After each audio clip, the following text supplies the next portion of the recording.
Hi നമസ്കാരം, എല്ലാവർക്കും AZB അക്കാഡമിയിലേക്ക് സ്വാഗതം. അപ്പൊ ഇന്ന് ഞാൻ വന്നിട്ടുള്ളത് നമുക്ക് RRB ഗ്രൂപ്പ് ഡിയുടെ എക്സാം ഡേറ്റ് ഒക്കെ വന്നിരിക്കുകയാണല്ലേ. അപ്പോൾ ഒരു ഓഗസ്റ്റ് സെപ്റ്റംബർ മന്തോട് കൂടിയിട്ടാണ് നമുക്ക് എക്സാം വരാനുമായിട്ട് പോകുന്നത്. അപ്പോൾ ഈ കഴിഞ്ഞ RRB ഗ്രൂപ്പ് ഡിയുടെ റിസൾട്ട് ഒക്കെ വന്നിട്ടുണ്ട്. അപ്പൊ നിങ്ങൾ കണ്ടു കാണും ഓരോന്നിന്റെ കട്ട് ഓഫ് എന്നൊക്കെ പറയുന്ന അത്യാവശ്യം നല്ല രീതിയിലുള്ള കട്ട് ഓഫ് ഉണ്ട്. അപ്പോൾ നോക്കിക്കഴിഞ്ഞാൽ ഏകദേശം നമ്മുടെ തിരുവനന്തപുരം എസ്പെഷ്യലി നമ്മുടെ ചെന്നൈയുടെ അണ്ടറിൽ വരുന്നത് 78 ഒക്കെ ആയിരുന്നു നമുക്ക് കട്ട് ഓഫ് വന്നിട്ടുള്ളത്. സോ നമുക്കൊരു 80+ ഒരു 78+ എങ്കിലും ഈ തവണ എന്ത് ചെയ്യണം, സ്കോർ ചെയ്യണം. അപ്പൊ ഞാനത് ഒരിക്കലും നിങ്ങളെ പേടിപ്പിക്കുന്നല്ല. നമ്മുടെ കേരളത്തിൽ തന്നെ അതിന് വേണ്ടിയിട്ട് വർക്ക് ചെയ്യുന്ന ഒരുപാട് കുട്ടികളുണ്ട്. അതിന് വേണ്ടിയിട്ട് നല്ല രീതിയിൽ ഹാർഡ് വർക്ക് ചെയ്യുന്ന, സ്മാർട്ട് വർക്ക് ചെയ്യുന്ന ഒരുപാട് സ്റ്റുഡൻസ് ഉണ്ട്. അപ്പൊ നമ്മൾ അവരുമായിട്ടാണ് കോമ്പീറ്റ് ചെയ്യാനായിട്ട് പോകുന്നത്. ഇനി ചുരുങ്ങിയ ദിവസങ്ങൾ നമ്മൾ നോക്കിക്കഴിഞ്ഞാൽ പോലും വളരെ ചുരുങ്ങിയ 30 ദിവസം അല്ലെങ്കിൽ 4 ആഴ്ച എന്നുള്ളൊരു ടൈം ടേബിൾ വെച്ച് നമുക്ക് ഈ ചുരുങ്ങിയ ദിവസങ്ങളിൽ ഏതൊക്കെ ഏരിയാസ് കോൺസെൻട്രേഷൻ ചെയ്യണം. 30 ദിവസം കൊണ്ട് നിങ്ങൾക്ക് എന്തായാലും സിലബസ് കംപ്ലീറ്റ് ചെയ്യാൻ പറ്റില്ല. കാര്യം കഴിഞ്ഞൊരു 1 ഇയർ ആയിട്ട് പഠിക്കുന്ന കുട്ടികളുണ്ട്. അപ്പൊ നിങ്ങൾക്കൊരു മെത്തേഡ് പറഞ്ഞു തരികയാണ്. അതായത് നമുക്കൊരു ഇത് മാർക്ക് ഡിസ്ട്രിബ്യൂഷൻ ഒക്കെ വെച്ചിട്ട് തന്നെ നമുക്ക് സ്കോർ ചെയ്യാൻ പറ്റുന്ന രീതിയിലുള്ളൊരു സ്റ്റഡി പ്ലാൻ ആണ് ഞാൻ നിങ്ങൾക്ക് പറഞ്ഞു തരാനായിട്ട് പോകുന്നത്. അപ്പൊ ഇവിടെ നിങ്ങൾ നോക്കിയാൽ ഏറ്റവും കൂടുതൽ മാർക്ക് വരുന്ന ഒരു ഏരിയ തന്നെ ഏതാണ്, നമ്മൾ ഏറ്റവും കൂടുതൽ ഇമ്പോർട്ടൻസ് കൊടുക്കേണ്ടത് ഏതിനാണ്? അവിടെ മാത്സിനും റീസണിങ്ങിനുമാണ് അല്ലേ.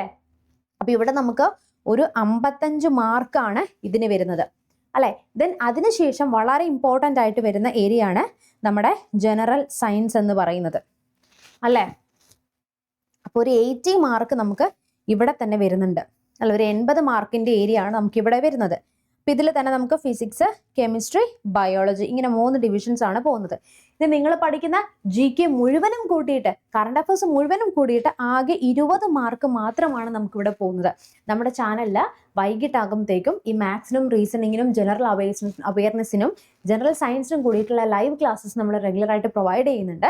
ചാനൽ സബ്സ്ക്രൈബ് ചെയ്തിട്ട് നിങ്ങൾ മസ്റ്റായിട്ടും കാണുക. കഴിഞ്ഞ എക്സാമിന് മാരത്തോൺസിനൊക്കെ നമ്മുടെ ക്ലാസ്സിൽ നിന്നൊക്കെ ഒരുപാട് ക്വസ്റ്റ്യൻസ് വന്നിട്ടുണ്ടായിരുന്നു. സോ അവർക്കൊക്കെ അത് വളരെ യൂസ്ഫുൾ ആയിരുന്നു. സോ നിങ്ങൾ എന്ത് ചെയ്യുക, ഈ ഒരു ഇതനുസരിച്ച് നിങ്ങൾ ഏറ്റവും കൂടുതൽ ഇമ്പോർട്ടൻസ് കൊടുക്കേണ്ട ഒരു ഏരിയ ആണ് മാത്സും റീസണിങ്ങും. then അതിനുശേഷം നമുക്ക് വളരെ ഇമ്പോർട്ടൻ്റ് ആയിട്ട് വരുന്ന ഒരു ഏരിയ ആണ് ജനറൽ സയൻസ് എന്ന് പറയുന്നത്. അപ്പോൾ ഈ 4 ആഴ്ചയെ നമ്മൾ, അതായത് ഈ 30 ഡേയ്സിന് 4 ആയിട്ട് നമ്മൾ ഡിവൈഡ് ചെയ്യുകയാണ്. അതിൽ ഏറ്റവും ഇമ്പോർട്ടൻ്റ് ആയിട്ട് നിങ്ങൾ കവർ ചെയ്ത് പോകേണ്ട ഏരിയാസ് ആണ് നമ്മളിവിടെ കൊടുത്തിരിക്കുന്നത്. ഇതിൽ നിങ്ങൾ നോക്കി നമുക്ക് കഴിഞ്ഞ തവണ ഏറ്റവും കൂടുതൽ ക്വസ്റ്റ്യൻസ് വന്നിരിക്കുന്ന ഒരു ഏരിയാസ് എടുത്തിട്ടാണ് നമ്മളിവിടെ ഡിസ്കസ് ചെയ്യുന്നത്.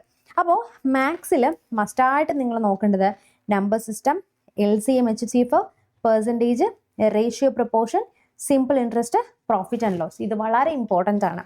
Coding and decoding, analogy, classification, series. ഇതിൻ്റെ വേറൊരു സൈഡ് എന്ന് വെച്ച് കഴിഞ്ഞാൽ തന്നെ നിങ്ങൾക്ക് അത്യാവശ്യം പഠിച്ചു കഴിഞ്ഞാൽ മാർക്ക് സ്കോർ ചെയ്യാൻ പറ്റുന്ന ഒരു ഏരിയ കൂടിയാണ് ഇതൊക്കെ. ഓക്കെ, അപ്പോൾ ഡെഫിനറ്റ്ലി നിങ്ങൾ പഠിച്ചു കഴിഞ്ഞാൽ നിങ്ങൾക്ക് ഇപ്പോഴാണെങ്കിൽ പോലും നിങ്ങൾ പഠിച്ചു തുടങ്ങിയാൽ ഈ പറഞ്ഞിരിക്കുന്ന ഏരിയാസ് നിങ്ങൾ പഠിച്ചതിന് ശേഷം നമുക്ക് അവിടെ ഏറ്റവും വലിയൊരു കാര്യം എന്ന് വെച്ച് കഴിഞ്ഞാൽ വർക്കൗട്ട് ചെയ്യുക എന്നുള്ളതാണ്. മാക്സിമം ക്വസ്റ്റ്യൻസ് നിങ്ങൾ വർക്കൗട്ട് ചെയ്യുക എന്നുള്ളത് തന്നെയാണ്. പിന്നെ ഫിസിക്സിൽ കഴിഞ്ഞ തവണ ഏറ്റവും കൂടുതൽ ക്വസ്റ്റ്യൻസ് വന്നിട്ടുള്ളത് basics of motion, force, work and എനർജിയാണ് വന്നിട്ടുള്ളത്. പിന്നെ കെമിസ്ട്രിക്ക് മാറ്ററും ആസിഡ്സ് ആൻഡ് ബേസ് തുടങ്ങിയ ഏരിയാസിൽ ആറ്റം ഒക്കെ ബന്ധപ്പെട്ടാണ് ക്വസ്റ്റ്യൻസ് വന്നിട്ടുള്ളത്.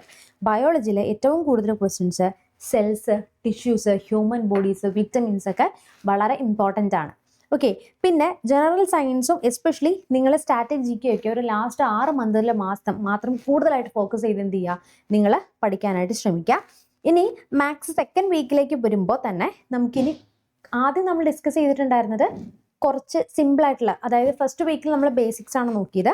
ഇനി സെക്കൻഡിലേക്ക് വരുമ്പോൾ അവിടെ ഇമ്പോർട്ടൻ്റ് ആയിട്ട് വരുന്നത് time and work, time, speed, distance, മെൻസ്റ്റുറേഷൻ അഥവാ 2D algebra basics, reasoning, direction sense, blood relations, സിലോജിംസ്, when diagrams. അത്രയാണ് നമുക്ക് നോക്കാനായിട്ട് വരുന്നത്. ഇനി സയൻസിലേക്ക് വരുമ്പോൾ കൂടുതലായിട്ടും ഞാൻ പറയാം സെക്കൻഡ് വീക്കിലേക്ക് വരുമ്പോൾ നമ്മൾ അവിടെ നോക്കേണ്ടത് NCERT, എസ്പെഷ്യലി 8, 9, 10 NCERT ചാപ്റ്റേഴ്സ്, അതുപോലെ തന്നെ പ്രീവിയസ് ആയിട്ടുള്ള സയൻസിന്റെ ക്വസ്റ്റ്യൻസ്. ഇത് വർക്കൗട്ട് ചെയ്താൽ തന്നെ നിങ്ങൾക്ക് ഓൾമോസ്റ്റ് ഏകദേശം കുറേ ഏരിയാസ് എന്ത് ചെയ്യാൻ പറ്റും, അവിടെ കവർ ചെയ്യാനായിട്ട് പറ്റും. ഒരുപാട് ക്വസ്റ്റ്യൻസ് നിങ്ങൾക്ക് കിട്ടും. പിന്നെ current അഫയേഴ്സിൽ Indian polity, sports, awards, അതുപോലെ ബഡ്ജറ്റ്, അതൊക്കെ എന്ത് ചെയ്യുക, കൂടുതലായിട്ട് നിങ്ങൾ ഫോക്കസ് ചെയ്യുക. ഓക്കെ, ഇനി ലാസ്റ്റിലേക്ക് വരികയാണ്. ലാസ്റ്റിലേക്ക് വരുമ്പോൾ ഫുള്ളായിട്ട് നിങ്ങൾ നോക്കേണ്ടത് പ്രീവിയസ് ഇയർ പേപ്പേഴ്സ് വർക്കൗട്ട് ചെയ്യുക. വീക്കായിട്ടുള്ള ടോപ്പിക്സ് ഉണ്ടോ, നിങ്ങൾക്ക് അറിയില്ലാത്ത നിങ്ങൾ മാറ്റി വെച്ചിരിക്കുന്ന കുറച്ച് ഏരിയാസ് ഉണ്ടോ, അതിൽ ജസ്റ്റ് ഒന്ന് വർക്കൗട്ട് ചെയ്ത് നോക്കുക. പിന്നെ ഹൈ ലെവൽ മാത്സ് റീസണിങ് എന്തായാലും നമുക്ക് ഉണ്ടാകും. അപ്പോൾ നമ്മൾ 1ഉം 2ലും നമ്മൾ ബേസിക്സ് ഒക്കെ സെറ്റ് ആക്കി കഴിഞ്ഞാൽ തേർഡ് വീക്ക് നമ്മൾ കംപ്ലീറ്റ് ആയിട്ടും അതിനു വേണ്ടി സ്പെൻഡ് ചെയ്യുക. പിന്നെ നമ്മൾ ചെയ്യേണ്ടത് കറണ്ട് അഫേഴ്സും സയൻസിൻ്റെ ഫാക്ട്സും മാക്സിമം റിവിഷൻ ചെയ്യുക. ആൻഡ് ഫൈനലിലേക്ക് വരുമ്പോൾ നമുക്ക് ചെയ്യാനായിട്ട് പറ്റുന്നത്, നിങ്ങൾ പഠിക്കുന്നതിന് മുൻപ് തന്നെ വീക്ക് 1 തന്നെ ഒരു ചെറിയൊരു നോട്ട്ബുക്ക് നിങ്ങളുടെ കയ്യിൽ വേണം. മാത്സിൻ്റെ ഇമ്പോർട്ടൻ്റ് ആയിട്ടുള്ള ഫോർമുലാസും ഷോർട്ട് ട്രിക്സ് ഒക്കെ നിങ്ങൾ നിങ്ങളുടേതായിട്ടുള്ള ഹാൻഡ് റിട്ടൺ നോട്ട്സിൽ നിങ്ങൾ ഷെയർ ചെയ്ത് നോക്കണം, ഷെയർ ചെയ്ത് സേവ് ചെയ്ത് വെക്കണം. പിന്നെ കൂടുതലായിട്ടും 4ാമത്തെ അറ്റംപ്റ്റിലേക്ക് വരുമ്പോൾ അല്ലെങ്കിൽ മീൻസ് 4th വീക്കിലേക്ക് വരുമ്പോൾ നിങ്ങൾ പ്രാക്ടീസിന് വേണ്ടിയിട്ട് മാത്രം ടൈം വെച്ചിരിക്കുക. ഫുൾ ലെങ്ത് ആയിട്ടുള്ള മോക്ക് ടെസ്റ്റുകളൊക്കെ ചെയ്ത് തുടങ്ങാം. അപ്പോൾ ഞാൻ പറയും, നിങ്ങൾ ഈ പഠിക്കാതെ പോയിട്ട് ഫസ്റ്റ് തന്നെ ഒരുപാട് മോക്ക് ടെസ്റ്റുകൾ ഫുൾ ലെങ്ത്തിലേക്കൊക്കെ പോകുമ്പോൾ നമുക്കതൊരു നെഗറ്റീവ് ആയിരിക്കും. നമ്മൾ വിചാരിക്കുന്ന രീതിയിലേക്ക് കട്ടവ് കടക്കാതെ വന്നു കഴിഞ്ഞാൽ നിങ്ങൾ മെൻ്റലി ഭയങ്കരമായിട്ട് ഡൗൺ ആവും. അപ്പോൾ ഇപ്പോഴും പഠിച്ചതിന് ശേഷം എന്ത് ചെയ്യുക, മോക്ക് ടെസ്റ്റിലേക്ക് പോവുക. അതുപോലെ പുതുതായിട്ടുള്ള ടോപ്പിക്സും കുറയ്ക്കാൻ നോക്കുക, അതായത് പഠിക്കാതിരിക്കാൻ നോക്കുക. പുതിയതായിട്ടുള്ള കാര്യങ്ങളിലേക്ക് പോണേക്കാളും പഠിച്ചു വെച്ചിരിക്കുന്ന കാര്യങ്ങൾ മാക്സിമം റിവൈസ് ചെയ്ത് ബേസ് സെറ്റാക്കുക എന്നുള്ളതാണ്. പിന്നെ ലാസ്റ്റ് വരുന്നത് മാത്സ് നമുക്ക് ടൈമിൽ അക്യുറസിയും സ്പീഡും സെറ്റാക്കുക എന്നുള്ളതാണ്. അപ്പോൾ നിങ്ങൾ ചിലപ്പോൾ ചെയ്ത് നോക്കുമ്പോൾ ഫസ്റ്റ് നമുക്ക് ആ സ്പീഡ് വരില്ല, പക്ഷെ അത് ചെയ്ത് നിങ്ങൾക്ക് സെറ്റാക്കാവുന്നതേ ഉള്ളൂ. അപ്പോൾ ഈ പറഞ്ഞിരിക്കുന്ന ഒരു 4 month ഫോർമുല വെച്ചിട്ട് നിങ്ങൾക്ക് സ്വയം പ്രാക്ടീസ് ചെയ്യാം. അല്ലാത്തവർക്ക് നമ്മൾ ഒരു കോഴ്സ് സ്റ്റാർട്ട് ചെയ്യുന്നുണ്ട്. നമ്മൾ RRB ഗ്രൂപ്പ് ഡിയുടെ 30 days ക്രാഷ് എന്ന് പറഞ്ഞുകൊണ്ട് സ്റ്റാർട്ട് ചെയ്യുന്നുണ്ട്.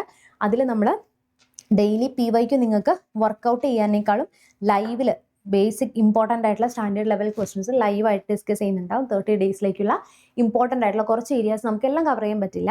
അപ്പോൾ നിങ്ങൾക്ക് ഇമ്പോർട്ടൻ്റ് ആയിട്ടുള്ള 30 daysലേക്ക് വേണ്ടി പഠിക്കാനുള്ള കോണ്ടൻറ്റ്സ് തരുന്നുണ്ടാകും. അതുപോലെ തന്നെ നിങ്ങൾക്ക് എക്സാം ഫോക്കസ് ആയിട്ടുള്ള എക്സാം അടുക്കുന്ന ടൈമിലേക്ക് മീൻസ് എക്സാം ഫോക്കസ് ആയിട്ടുള്ള ലൈവാണ് നമ്മൾ കൂടുതലും ഫോക്കസ് ചെയ്യുന്നത്. അപ്പോൾ സയൻസിനും മാത്സിനും സെപ്പറേറ്റ് ആയിട്ടുള്ള ലൈവ് ക്ലാസ്സസ് PYQ ഡിസ്കഷൻസ് നമ്മൾ തരുന്നുണ്ട്. ദെൻ ഫുൾ ലെങ്ത് മോക്ക് ടെസ്റ്റിൽ ലാസ്റ്റിലേക്ക് വരുമ്പോൾ നിങ്ങളെ കൊണ്ട് ചെയ്യിപ്പിക്കുന്ന പ്രാക്ടീസ് ചെയ്യാനുള്ള ക്വസ്റ്റ്യൻസ് നമ്മൾ അതിൽ പ്രൊവൈഡ് ചെയ്യുന്നതായിരിക്കും. അപ്പോൾ ഈ ഒരു കോഴ്സിൽ ജോയിൻ ചെയ്യാനായിട്ട് നിങ്ങൾ ഈ താഴെ കാണുന്ന നമ്പറിൽ വിളിക്കുക. നമ്മൾ നാളെയാണ് പുതിയ ബാച്ച് സ്റ്റാർട്ട് ചെയ്യാനായിട്ട് പോകുന്നത്. 30 and 16 നിങ്ങൾക്ക് ഇപ്പോൾ സെപ്റ്റംബറിൽ വരുന്നവർക്കാണെങ്കിലും ഇത് തന്നെ കുറച്ച് സ്ലോ ആയിട്ട് പഠിച്ചു പോയാൽ മതിയാകും. 2 month വാലിഡിറ്റി ആണ് കോഴ്സിന് വരുന്നത്. അപ്പോൾ നിങ്ങൾക്ക് ആർക്കെങ്കിലും ഇതിനെക്കുറിച്ച് അറിയണമെങ്കിലോ ജോയിൻ ചെയ്യണമെങ്കിലോ ഈ കാണുന്ന നമ്പറിൽ വിളിച്ചോളൂ. അപ്പോൾ എന്തെങ്കിലും സംശയങ്ങളുണ്ടെങ്കിൽ കമൻറ്റ് ബോക്സിൽ കമൻറ്റ് ചെയ്യുക. നമുക്ക് നെക്സ്റ്റ് ഒരു വീഡിയോയിൽ വീണ്ടും കാണാം. Till then, bye and thank you.